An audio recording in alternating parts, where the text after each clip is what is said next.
오늘 개털모자라는 제목으로 말씀을 준비했습니다. 사실은 저는 이 설교를 한 2년 전에 준비했던 설교였어요. 어느 날 어머니한테 전화가 왔습니다. 어머니가 가까운 교회에서 이제 권사님이신데 제자 훈련을 하고 계셨어요. 제자 훈련을 하고 계시는데 이제 부목사님이랑 제자 훈련하면서 이런 저런 얘기하다가 우리가 천국에 가면 상을 받는다 뭐 이런 얘기가 좀 나왔던 것 같아요. 어머니께서 이제 저한테 전화해서 흥분하셨어요. 박구야, 천국에 가면 누구는 금멸루간을 쓰고 누구는 개털 모자를 쓴다라는데 나는 아닌 것 같아 이러시더라고요. 그래서 너는 어떻게 생각하냐 그래서 제가 그랬어요. 어려운 걸 저한테 묻지 마세요. 그랬더니 또 어머니가 그러는 거야. 너는 목사잖냐 그랬어요. 그래서 제가 그랬죠. 김권사 그랬어요. 그런 거 어려운 거 묻지 말라고. 전화를 끊고 나서 이제 저도 이제 고민이 되기 시작했어요. 정말 그럴까라는 이제 고민들을 하면서 그때 이제 논문도 읽어보고 교수님들의 책을 좀 읽어보면서 그때 이제 공부했던 내용들입니다. 오늘 읽었던 고린도전서 3장 12절부터 15절 말씀은 이 상급론, 그러니까 천국에 가면 누구는 좀 더 좋은 위치에 있고 누구는 좀 더 좋지 않은 위치에 있을 거다 뭐 이런 걸로 인용될 수 있는 그런 오해를 살 수 있는 그런 본문입니다. 일단 상급론이 무엇인지 좀 먼저 이야기하고 가려고 합니다. 어떤 사람은 이걸 차등 상급론이라고 합니다. 어떤 사람은 많이 받고 어떤 사람은 조금 받고. 이 구원은 믿음으로 가지만, 그러니까 천국은 믿음으로 가지만 우리의 어떠한 노력이나 행함이나 구원에는 아무런 도움이 되지 않습니다. 우리의 행함과 우리의 의가. 그렇지만 우리의 열심과 우리의 율법의 행함으로 인해서 천국에서 각자의 상을 받는다. 그래서 우리는 그 천국에서 영광스러운 상을 얻기 위해서 이 땅에서 최선을 다해서 살아야 된다라고 이해하는 분들이 많습니다. 문제가 안 돼 보입니다. 그렇죠? 어차피 구원의 문제는 예수 그리스도께서 온전히 오롯이 홀로 다 이루셨잖아요. 그렇지만 이 땅에서 우리가 넉놓고 있을 수 없기 때문에 열심히 살아야 된다. 동기부여도 되고 또 성경의 몇몇 구절은 또 그렇게 증거하는 것 같습니다. 어릴 때 부흥의 부흥사 목사님들께서 많이 얘기하셨죠. 천국에 갔는데 어떤 사람은 금은보화로 된 멋진 집에 살고 어떤 사람은 쪽방에서 산다. 뭐 이런 얘기 하시면서 그러니까 이 땅에서 열심히 살아야 됩니다. 뭐 이렇게 이야기했습니다. 근데 이런 차별이 존재한다면 만약에 이런 게 차별이 이 땅에서도 우리가 차별을 받고 있는데 과연 그 천국이 행복할 수 있을까라는 이제 질문을 가지게 된다라는 것입니다. 사람은요 왜 불행하냐면요 비교하기 때문에 불행합니다. 아프리카에 있는 사람들은요 자신이 불행하다고 안 느껴요. 자신의 집에 에어컨이 없어도요 불행하다고 안 느낀다고요. 자신의 집에 차가 없어도 이게 불편하다고 느끼지 않습니다. 그런데 누군가에부터 비교당하기 시작하면 우리는 우리 가운데 불행함이 찾아오죠. 저희 딸이 초등학교 3학년인데 요즘 이제 친구들을 집에 데려오기 시작합니다. 그 전까지는 저희 집에 대해서 굉장히 만족도가 높았어요. 친구들이 저희 집에 오고 나서, 그러니까 저희 딸의 친구들이 저희 집에 오고 나서 굉장히 당혹해했나 봐요. 깜짝 여기서 살아 이러는데요. 집이 문제는 없습니다. 나쁘지 않아요. 제가 볼 때는요. 근데 걔가 생각할 때는 이게 집인가라고 생각이 들었나 봐요. 그래서 이제 저희 딸은 아주 해맑게 여기가 우리 집이야 그러고 말았는데 문제는 그 다음이었어요. 저희 딸이 그 친구네 집에 갔다 오고 나서였어요. 갔다 오고 나서 저희 남동생한테 저희 딸이 우리 집이 얼마나 작은지에 대해서 아주 구체적으로 설명하기 시작했어요. 전에 없었던 상대적인 박탈감이 생긴 거예요. 그전에는요 이렇게 감사하고 행복했었는데 요즘은 그래요. 우리 집은 왜 이렇게 가난할까라고 이야기한다라는 거예요. 저희 아들에게는 꿈이 굉장히 많습니다. 되고 싶은 게 굉장히 많아요. 그래서 뭐가 되고 싶어 아들 그랬더니 다 되고 싶대요. 그래갖고 아니 뭐가 되고 싶냐니까 아니 다 되고 싶다니까. 그러니까 그러면 한 개만 얘기해봐 되고 싶은 거. 그랬더니 목사님 아빠 이러더라고요. 그것만 빼고 이러더라고요. 저는 순간 목사님 되고 싶다. 감사하다. 아빠, 내가 그렇게 잘 살았구나 그랬는데 그거 빼고는 다 되고 싶다라는 거예요. 무엇이 문제입니까? 비교하면서 생기는 우리 집이 좀 저쪽 집보다는 좀 어렵구나라는 비교 때문에 생기는 갈등이라는 거예요. 근데 문제는 이런 상급론이 우리 신자들에게, 우리 성도님들에게 굉장히 동기부여가 된다라는 거예요. 동기부여가 된다라는 거예요. 제가 알고 있는 어떤 교회는 성가대가 500명씩 돼요. 뭐 특세 때도 500명씩 나온대요. 동기부여가 되죠. 막 축복해주고 잘 될 거라고 축복해주면요. 이번에도 저희가 특세를 하는데 저희는 어떻게 동기부여를 해야 될지 모르겠어요. 진데이로 동기부여를 해야 될지, 오면 샌드위치가 있다, 그걸로 동기부여가 안 되잖아요. 그렇죠? 장년진도 이번에 첫째 날 우리 성가대를 서야 되는데 어떤 식으로 동기부여를 해야 될지 잘 모르겠습니다. 이 상급론은요, 인간의 노력을 구원의 공로는 제시하지 않습니다. 그렇지만 천국에서 더 큰 영광과 더 큰 상급과, 그래서 인간의 삶을 계속 자극해요. 너가 이렇게 살아야 돼 라고 자극한다라는 거예요. 문제는요, 그 다음에 있어요. 이거는 문제 없어 보이는데 그 다음 질문을 들으면요, 문제가 생겨요. 모든 것이 하나님의 은혜로는 바람직한 삶, 예수 닮는 삶, 좁은 길로 가는 삶, 십자가의 길, 자기를 부인하는 삶으로 자극하기에 충분하지 못하다는 건 거예요. 제가 말이 꼬였는데 다시 한번 설명할게요. 그러니까 하나님의 은혜로는, 십자가의 은혜가 우리의 삶을 변화시키기에는 부족하냐는 거예요. 그리스도의 은혜가 그렇게 우리의 삶을 변화시키기는 무능력하기 때문에 상급론을 이야기하냐는 거죠. 하나님 은혜로 충분합니다. 십자가의 그 은혜가 우리의 삶을 예수 닮는 삶으로, 우리의 삶을 십자가의 길로, 자기의 부인하는 삶으로 우리를 몰아내기에 뭔가 부족하기 때문에 상급론이 등장하면 문제가 된다는 거예요. 그러면 성경에서 말하는 상의 개념을 좀 정리하고 가려고 합니다. 첫 번째는요, 면류관이라는 단어가 나옵니다. 베드로전서 5장 1절부터 4절 말씀인데요. 너희 장로들에게 권하노니, 나와 함께 장로된 줄, 이건 장로님한테 해당된 거 아니에요. 리더십한테 해당된 겁니다. 목자, 간사, 중직자, 봉사하는 사람들, 이 사람들의 특징이 뭐냐면 그리스도의 고난의 증인이라고 얘기하고 있습니다. 여러분이 만약에 그리스도의 고난의 증인과 동참한 자라고 하면 여러분이 지금 이 포지션에 있는 겁니다. 나타날 영광에 참여한 자다. 고난의 증인이 나타날 영광에 참여한 자다. 그 다음 보시면요, 너희 중에 있는 하나님의 양무리를 치되 억지로 하지 말고, 치는 건 치지만 억지로 하지 말라라고 얘기하고 있습니다. 하나님의 뜻을 따라 어떻게 하래요?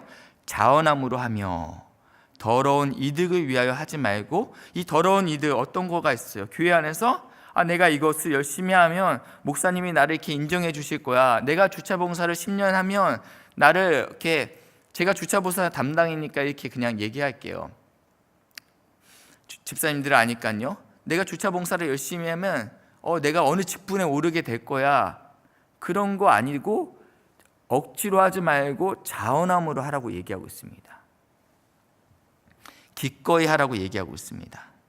그 다음 3절은요, 맡은 자에게 주장하는 자세로 하지 말고 양무리의 본이 되라.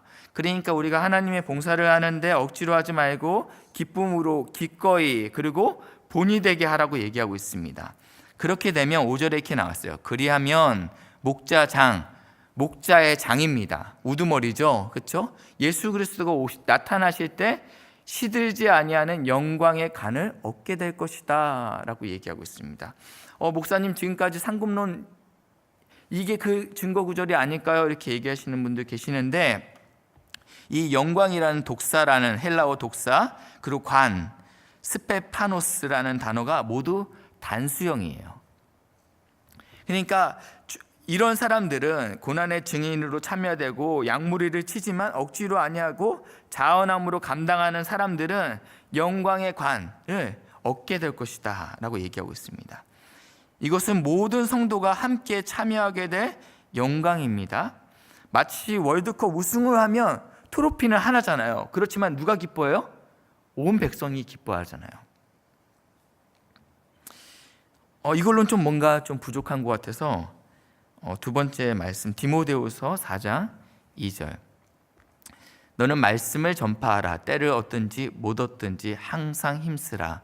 번사의 오래 참음과 가르침으로 경책하며 경계하며 권하라. 그 다음 말씀 보여주시겠어요? 5절입니다. 그러나 너는 모든 일에 신중하여 고난을 받으며 전도자의 일을 하며 내 직무를 다하라. 전제같이 내가 벌써 부어주고 나의 떠날 시각이 가까웠다. 굉장히 다 부담스러운 말씀들이에요. 그리고 이제 사도 바울이 얘기했죠. 나의 선한 싸움을 싸우고 나의 달려갈 길을 마치고 믿음을 지켰으니 이제 후로는 나를 위해서 뭐가 준비되어 있대요? 의의 면류관이 예비되었다. 이거 사도 바울에게만 해당된 거 아니야? 근데 그 다음에 나왔죠. 그날에 내게 주실 것이며 내게만 아니라 주의 나타나심을 사모하는 모든 자에게다. 이거는 사도 바울에게만 해당된 게 아니고 사모하는 모든 사람에게 예비된 것이라고 분명히 이야기하고 있습니다. 완성된 하나님의 나라는 누구는 좋은 자리에 포지션을 차지하고 누구는 좀 소외되는 위치에 있는 것이 아니고 완성된 하나님의 나라는 모두가 왕로를 타는 곳입니다. 그곳에는 비교와 차별이 없고 눈물과 슬픔이 없는 곳입니다. 그 다음에는 이제 상의 개념에 좀 알아봤으면 좋겠는데요. 상이라는 단어가 어떻게 나왔냐면요. 고린도전서 9장 16절부터 25절입니다. 내가 복음을 전할지라도 자랑할 것이 없으면 내가 부득불할림이라. 만일 복음을 전하지 아니하면 내게 화가 있을 것이다. 상의 반대 개념이죠. 뭔가 페널티가 있나? 천국에 갔는데 나한테 너는 복음 안 전했으니까 페널티가 있나? 뭐 그런 뉘앙스로 좀 이렇게 들려요. 그 다음 말씀이요. 내가 자의로 이것을 행하면 상을 얻으려냐. 거봐, 상이 나오잖아. 상이 있대. 상을 얻는다고 얘기하고 있습니다. 내가 자의로 아니야 할지라도 나는 사명을 받았노라. 이제 이 상을 얻는다라는 개념이 어떻게 나오냐면요. 계속 보여주시면요. 그런즉 내 상이 무엇이냐? 이제 상이 무엇이냐라고 얘기해요. 그렇죠? 상이 무엇이냐? 내가 복음을 전할 때 값없이 전하고 복음으로 말미암아 내게 있는 권리를 다 쓰지 아니하는 것이로다. 무슨 소리인지 잘 모르겠어요. 내 권리를 다 쓰지 않는 게 어떻게 상이지? 그러니까 내가 누구를 복음을 전할 때 내가 할 수 있음에도 불구하고 내가 술을 마실 수 있음에도 불구하고 복음을 전하기 위해서 술을 안 마시고 내가 믿음이 연약한 사람을 위해서 음식을 절제하는 것들이 어떻게 상이지? 그 다음 보시면요. 내가 모든 사람에게 자유로우나 스스로 모든 사람에게 종이 된 것은 더 많은 사람을 뭐하고 있대요? 얻고자. 앞절에 보니까 상을 얻는다라고 표현했어요. 근데 더 많은 사람을 얻고자라고 얘기했어요. 그러니까 내가 종이 됨으로 인해서 내 상이 무엇이냐면 사람을 얻는 것이라고 얘기하고 있어요. 그 다음 말씀이요. 유대인들에게 내가 유대인과 같이 된 것은 유대인은 어떻게 한대요? 얻고자. 그러니까 내 상은 뭐냐면요. 유대인인 거예요. 내 상은 내가 유대인처럼 됨으로 인해서 내가 유대인처럼 율법을 지킴으로 인해서 그들과 같이 됨으로 인해서 그들을 마음으로 얻어서 예수 그리스도께 데리고 나오는 게 상이라고 얘기하고 있어요. 율법 아래 있는 자들에게는 율법 아래 있지 아니하나 내가 굳이 그럴 필요가 없는데 율법 아래 있는 자 같이 된 것은 내가 그 불편을 감수하는 것은 율법 아래 있는 자를 어떻게 하기 위해서? 얻고자 라고 얘기하고 있어요. 계속요. 율법 없는 자에게는 내가 하나님께는 율법 없는 자가 아니오 도리어 그리스도 율법 아래 있는 자이나 율법 없는 읽었나요? 22절요. 약한 자에게는 내가 약한 자 같이 된 것은 약한 자를 얻고자 내가 아무쪼록 몇 사람을 구원하고자 함이다. 계속 읽어볼까요? 내가 복음을 위하여 모든 것을 행함은 복음에 참여하고자 함이라. 운동장에서 다름질하는 자들이 다 달릴지라도 오직 상을 받는 사람은 한 사람인 줄 너희가 알지 못하느냐? 근데 이게 한 사람인 거야? 그 얘기 아니에요. 세상의 경주는 한 사람만 받을 수 있어요. 그렇죠? 근데 우리는 우리도 이 상을 받도록 열심히 다름질하라, 이 태도를 얘기하고 싶은 거예요. 세상 사람도 상을 받기 위해서 열심히 뛰지 않느냐? 너희도 그 사람들의 영혼을 얻고자, 그 사람을, 그 상급을 얻고자 열심히 다름질하라고 얘기하고 있어요. 25절, 이기기를 다투는 자마다 모든 일에 절제하나니 그들은 썩을 승리의 관을 얻고자 하되 우리는 썩지 아니할 관을 얻고자 한다. 썩지 아니할 상, 영원한 상, 누구예요? 영혼이에요. 그러니까 여기서 말하는 상은요, 어떤 상이냐면요, 상장, 위 사람은 수고하였으므로 이 상을 주는 게 아니고요, 우리가 그렇게 살아내므로, 내가 내 삶을 부정하고 십자가의 길을 감으로, 자신을 부정함으로 우리가 하나님 앞에 사람을 인도하는 것이 상이라고 이야기하고 있습니다.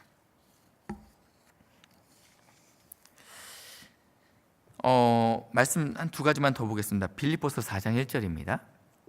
그러므로 나의 사랑하고 사모하는 형제들, 나의 기쁨이요, 뭐래요? 면류관인. 야, 너희가 내 면류관이야 라고 얘기하고 있어요. 나의 사랑하고, 그러니까 목자님들, 지금 있는 그 목원들이 면류관이에요. 그리고 내가 지금 복음을 전하고 있는 그 불신 영혼이 우리의 면류관이라고 얘기하고 있다는 거예요. 그 다음 말씀 한 개 더 보겠습니다. 데살로니가 전서, 우리의 소망이나 기쁨이나 자랑의 면류관이 무엇이냐? 야, 우리의 자랑의 면류관이 무엇이냐? 그가 강림하실 때 우리 주 예수 앞에 너희가 아니냐? 여러분, 면류관을 쌓고 계십니까? 그런 의미에서 천국의 상은 있어요. 그런 의미에서요.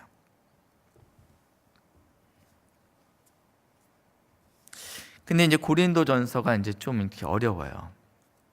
고린도전서 저희가 이제 읽었던 본문이 쉽지 않습니다.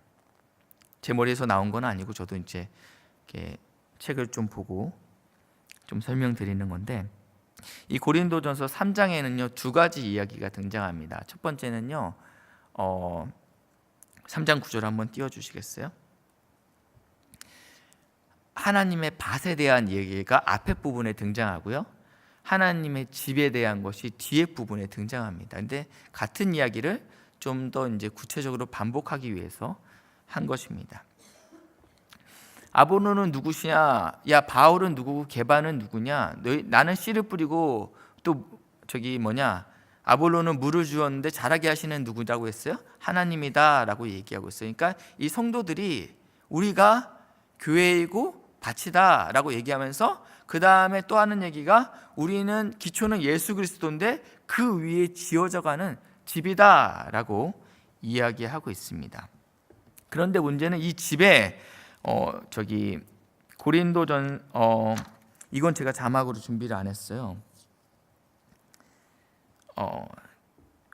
보시면 어디가 문제냐면요, 13절, 고린도전서 3장 13절, 그때 이제 어떤 사람은 금으로 어떤 사람은 은으로 집을 지었다. 근데 불로 이 집이 태워질 텐데 그때 그대로 있으면 상을 받고, 만약에 이게 불타면 해를 받으리니, 이게 15절 말씀입니다. 그러나 자신은 구원을 받되 불 가운데서 받은 것 같으리라.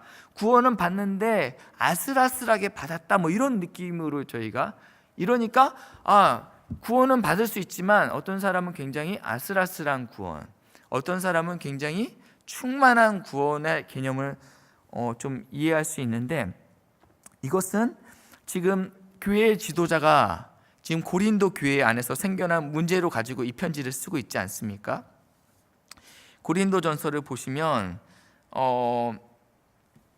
자막이 준비됐습니다. 1장 10절 말씀이에요. 고린도전서 1장 10절. 형제들아, 우리 주 예수 그리스도의 이름으로 너희를 권하노니 우리가 같은 말을 하고 너희 가운데 분쟁이 없는 같은 마음과 같은 뜻으로 어떻게 하래? 온전히 합하라. 그러니까 고린도 교회에 지금 굉장히 뭔가 문제가 있었어요. 서로 당을 지우고 막 싸우고 있는 거예요. 그래갖고 나는 바울이다, 나는 게바파다, 나는 아볼로파야 했더니 나는 예수파야 말해서 파가 나눠졌어요. 다 명분은 그럴듯하죠. 근데 문제는 하나님께서 이것을 기뻐하지 않는다. 그러니까 얘기하고 있는 거예요. 야, 너네들 그 분쟁 가운데 그러지 말아라 라고 얘기하고 있고요. 11절, 내 형제들아, 글로의 집의 편으로 너희에게 대한 말이 내게 들리니, 너희들의 그 분쟁의 소식이 내 귀에 들리니 곧 너희 가운데 분쟁이 있다는 것이다. 그 다음 말씀, 내가 이것을 말하거니와 너희가 각각 이르되, 읽었죠? 바울에게, 아볼로에게, 게바에게 그리스도에 속한 자라 한다는 것이다. 지금 고린도 교회가요 막 싸우고 있었습니다. 그런 가운데 이 말씀을 선포했습니다. 그러면서 너희들이 지도자에게 집중하지 않았으면 좋겠다. 나는 그냥 씨앗을 심는 사람이고 이 사람은 물만 주는 사람이었고 자라게 하시는 하나님을 바라봐라 라고 이야기하고 있고요. 그리고 우리가 만약에 그 공적대로 있으면 상을 받고, 이거는 그 고린도 교회의 구원에 대한 이야기예요. 영혼의 구원에, 이 문제가 만약에 우리가 잘못 심으면 고린도 교회에 대한 구원이 아니라, 말이 안 나오네요. 15절 보시니까 자신은 구원을 받되, 이 자신은 그 교회의 지도자를 얘기하고 있습니다. 그렇지만 고린도 교회는 결국은 불 가운데서 없어질 것이다, 뭐 이런 얘기를 하고 있다라는 것입니다.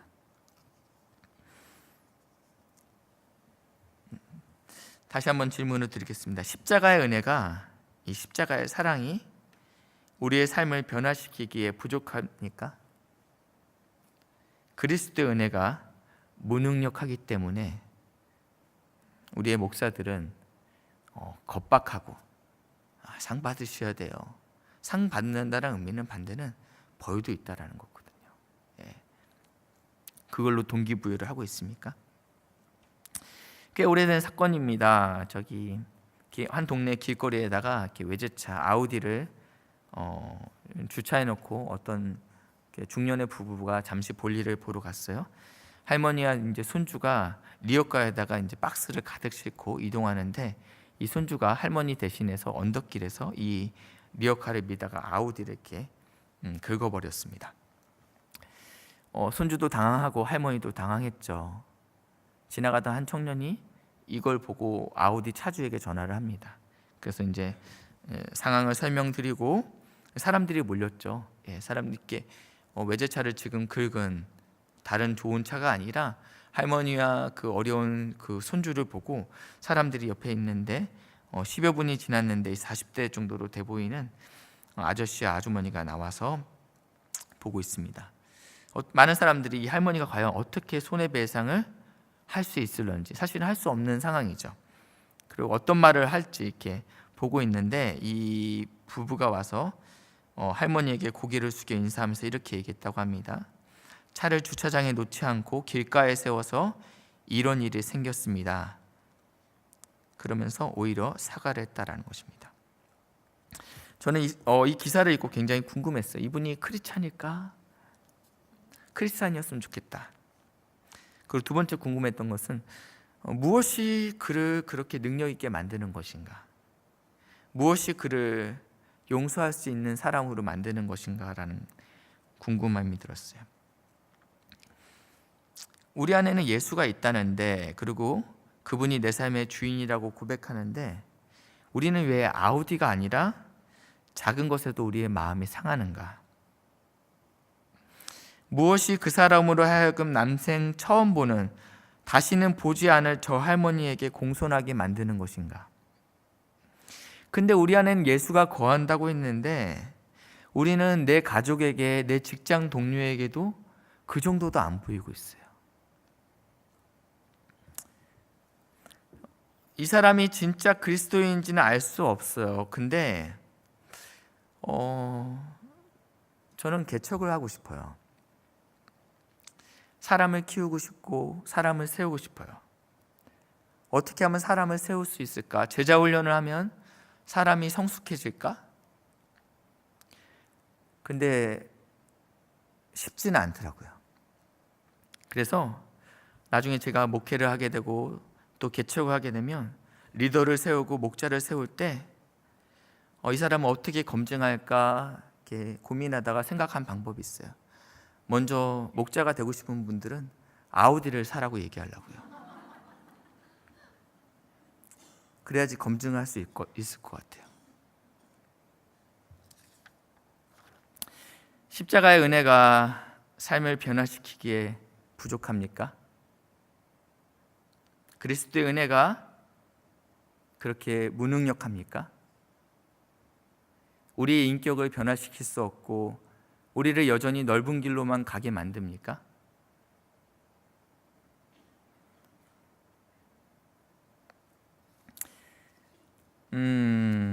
2014년 12월에 에어 아시아 비행기가 추락을 했습니다. 기억하시는 분들도 계실 겁니다. 162명의 승객들이 인도네시아로 이렇게 들어가는 비행기였습니다. 한국 사람은 3명 타고 있었어요. 저희들이 기억하기는 참 어려운 사건이죠. 이 3명은 가정이었고 선교사 가정이었습니다. 박성범 선교사, 이경화 선교사, 그리고 11개월 된 딸이 있었습니다. 제가 이 사건을 잘 기억하는 이유는 이경화 선교사가 제 학부 동기이기 때문입니다. 인도네시아에서 오랜 선교사 생활을 하고 한국에 들어와서 결혼하고 아이 돌잔치를 앞두고 다시 주의 복음을 전하기 위해서 이 가정이 인도네시아, 싱가포르에 들어와서 이제 비자 연장을 위해서 인도네시아로 가다가 이제 비행기가 추락해서 시신을 찾지 못했습니다. 그 후로는 나중에 찾았죠. 우리 동기 게시판에서 이제 글이 올라오고 난리가 났는데, 그때 이제 어떤 친구가 이경화 선교사와 이렇게 주고받았던 메일을 저희 카톡방에 올렸던 내용입니다. 제가 그걸 좀 읽어드리려고 합니다. 이경화 선교사가 이제 첫 번째 텀에 인도네시아 선교를 감당했을 때입니다. 안녕하세요. 지난번 만난 이후로 벌써 한 달이 지났어요. 어떻게 건강히 잘 지내고 있어요? 저는 어제 오늘 감기 기운이 있고 몸이 안 좋아서 계속 집에 쉬었어요. 하지만 마음은 기쁨으로 가득합니다.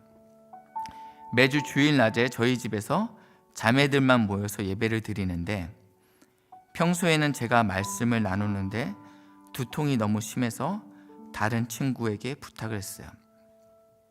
작년 초에 주님을 믿고 저랑 같이 살면서 제자 양육을 받은 친구인데, 이 친구가 10분 정도 짧게 말씀을 나누었는데, 말씀을 듣다가 저는 그만 눈물을 쏟았어요. 제가 그 전날 이렇게 기도했거든요. 제가 여기 온 지 4년이 지나 이제 돌아갈 때가 되었는데 제가 아무것도 한 것이 없는 것 같습니다.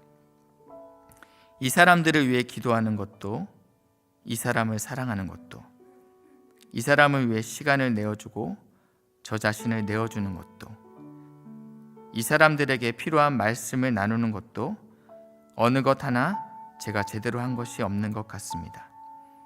그래서일까요? 제 사역에 능력이 없고 열매도 없는 것 같습니다. 그렇게 기도하면서 한숨을 쉬었습니다. 그런데 그 주일에 친구가 마태복음 7장 21절부터 23절 말씀으로 하나님께 아시는 바 된 사람은 많은 권능을 행한 사람이 아니라 하나님을 사랑하는 사람이라는 말씀을 나눴습니다. 하나님께서 제게 경화야, 내가 나를 사랑하여 이곳에 와 있는 것을 내가 안다 라고 말씀해 주시는 것 같았습니다. 오직 주의 사랑에 매여 내 영 기뻐 노래합니다. 이 소망의 언덕 기쁨의 땅에서 주께 사랑을 드립니다. 오직 주의 임재 안에 갇혀 내 영 기뻐 찬양합니다. 이 소명의 언덕 거룩한 땅에서 주께 경배드립니다. 이 친구 굉장히 작아요. 50 정도 되나요? 굉장히 말랐고 또 굉장히 오랜 시간 솔로로 외롭게 인도네시아 땅에서 주의 복음을 전했습니다.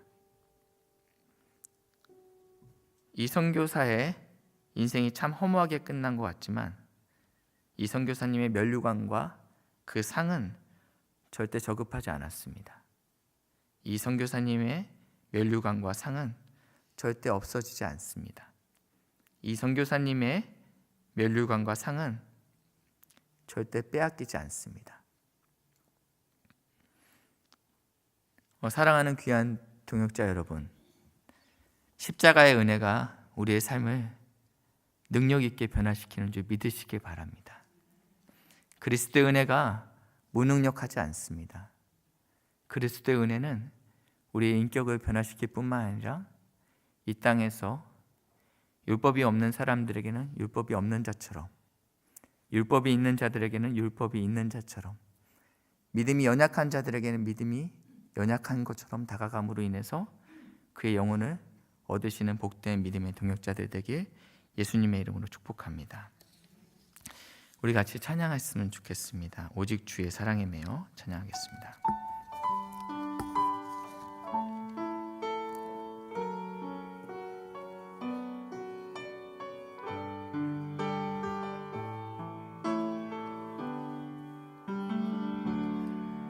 오직 주의 사랑에 매여 내 영 기뻐 노래합니다. 이 소망의 언덕 기쁨의 땅에서 주께 사랑 드립니다. 오직 주의 임재 안에, 오직 주의 임재 안에 갇혀 내 영 기뻐 찬양합니다. 이 소명의 언덕 거룩한 땅에서 주께 경배드립니다. 주께서 주신 모든 은혜 나는 말할 수 없네. 내 영혼 즐거이 주 따르렵니다. 주께 내 삶 드립니다. 다시 한번 고백하겠습니다. 오직 주의 사랑에 매여 내 영 기뻐 노래합니다. 내 영 기뻐 노래합니다. 이 소망의 언덕, 이 소망의 언덕 기쁨의 땅에서 주께 사랑 드립니다. 오직 주의 임재 안에 갇혀, 오직 주의 임재 안에 갇혀 내 영 기뻐 찬양합니다. 이 소명의 언덕 거룩한 땅에서 주께 경배드립니다. 주께서 주신 모든 은혜, 주께서 주신 모든 은혜 나는 말할 수 없네. 내 영혼 즐거이 주 따르렵니다. 주께 내 삶 드립니다. 주께서 주신 모든 은혜, 주께서 주신 모든 은혜 나는 말할 수 없네. 나는 말할 수 없네. 내 영혼 즐거이 주 따르렵니다. 주께 내 삶 드립니다. 이 시간 우리 같이 한번 기도했으면 좋겠습니다. 십자가의 은혜가, 그리스도의 은혜가 충분합니다. 그 은혜가 나를 좁은 길로 가게 할 수 있고, 그 은혜가 나를 부정하게 할 수 있고, 그 은혜가 공동체 안에서 화평을 이루게 할 수 있습니다.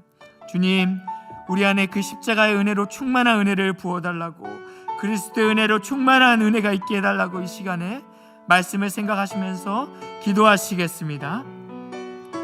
주님, 그렇습니다. 아버지 하나님, 내 안에 십자가의 은혜가 있기를 간절히 사모합니다. 아버지 하나님, 그 은혜가 우리 안에